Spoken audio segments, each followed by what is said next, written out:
Haleluya. Jadi saudara dan saya, ya Galatia 5. Itu mengenai bagaimana orang ada kehendak daging, ada kehendak roh. Galatia 5 menyuruh kita tiap hari harus jalan dalam kehendak roh.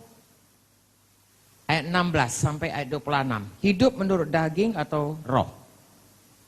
Ya, di sini kita belajar, saudara sudah tahu ini semuanya. Ayo kita baca saja. Ya, ayat 16. Maksudku ialah hiduplah oleh roh, maka kamu akan menuruti kehendak daging. Sebab kehendak daging berlawanan dengan kehendak roh, dan keinginan roh berlawanan dengan keinginan daging. Karena keduanya bertentangan, sehingga kamu setiap kali tidak melakukan apa yang kamu kehendaki. Akan tetapi, jikalau kamu memberi dirimu dipimpin oleh roh, maka kamu tidak hidup di bawah hukum Taurat.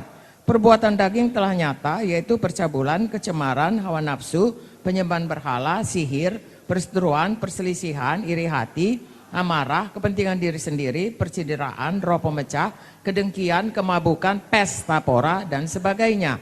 Terhadap semuanya ini kuperingatkan kamu, seperti yang telah kubuat dulu, bahwa barang siapa melakukan kehendak yang demikian, ia tidak akan mendapat bagian dalam kerajaan Allah. Nah, ini udah jelas ini apa yang kehendak daging ini. Jangan mau dipikat diseret ke situ. Haleluya. Nah, ini dia buah roh. Ya, ini saya ajari saudara baca demi baca. Ini cara saudara, ya. Ini cara saya lah. Bagaimana saya mempelajari Alkitab. Tentunya tidak secepat ini. Ya, biasanya saya buat itu, kemudian saya renungkan lagi, lalu Tuhan ingatkan lagi kepada yang lain. Ini saya dengan cepat saya sampaikan kepada saudara. Saya mohon, saudara sungguh-sungguhlah mengasihi Tuhan. Saya mohon. Ya, tidak sempat saudaraku satu pelajaran ini saya sampaikan, tapi saya mohon, ya, firman Tuhan ini adalah Tuhan sendiri. Saudara hormatilah firman Tuhan ini. Ya, belajar mengenai Tuhan sepenuh-penuh Kristus tinggal dalam saudara. Ya, saudara tidak bisa hanya misalnya mau gajah pegang ekornya aja. Oh, binatang ini ekornya kecil.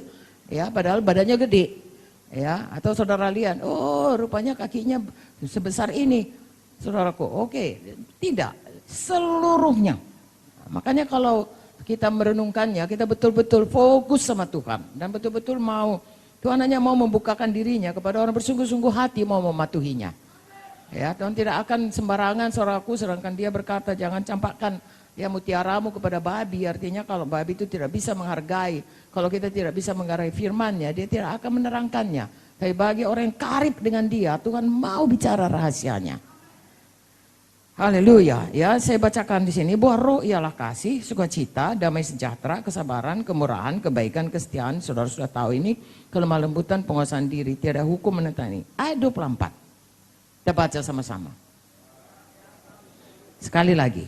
Barang siapa menjadi milik Kristus, ia telah menyalibkan daging dan segala nafsu dan keinginannya. Jadi dimatikan itu. Datang dia memikat, mau menyeret, menggoda, pencobaan. Jangan iakan. Iakan Tuhan Yesus. Jangan iakan dosa. Halo, jangan katakan kalau bohong aku sedikit nggak apa-apa, aku tokoi sedikit. Firman Tuhan berkata kalau kita mengaku dosa, bertobat, Tuhan mengampuninya. Tapi kalau kita bermain-main juga dengan ini, nanti seperti Simpson. Ore katanya, lepas juga nyaku katanya. Kayaknya lagi sekali lagi, ore katanya, lepas juga nyaku. Dan tidak diketahuinya, roh Allah meninggalkan dia. Jangan begitu sayang. Ya, takut akan Tuhan dalam arti kata hormat kepada Tuhan. Ya, haleluya. Ayat 25. Jikalau kita hidup oleh roh, baiklah hidup kita juga dipimpin oleh roh. Haleluya. Bagaimanakah kita bisa dipimpin oleh seseorang? Kalau kita bisa dengar suaranya. Betul? Kalau kita kenal dan lihat dia. Jadi saya dan saudara harus peka ke Roh Kudus. Dan dipimpin oleh Roh Kudus dan dipimpin oleh firman Tuhan. Karena Roh Kudus adalah Tuhan sendiri dan firman Tuhan adalah Tuhan sendiri. Hidup saudara, patuhilah firman Tuhan, patuhilah Roh Kudus. Makanya kalau berdoa, saudaraku, berdoa dekat dengan Tuhan. Ya, dekat dengan Tuhan, saudara tahu betul semua sudah diselesaikan dengan Tuhan.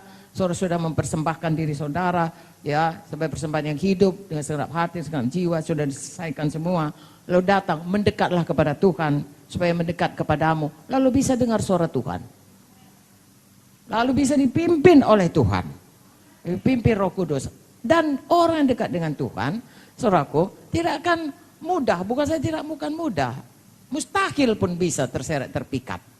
Tahukah saudara, terang dengan gelap itu, terang pasti menang. Ya, kalau ada gelap misalnya nih, mati lampu, mati lampu. Di tempat ini gelap semuanya.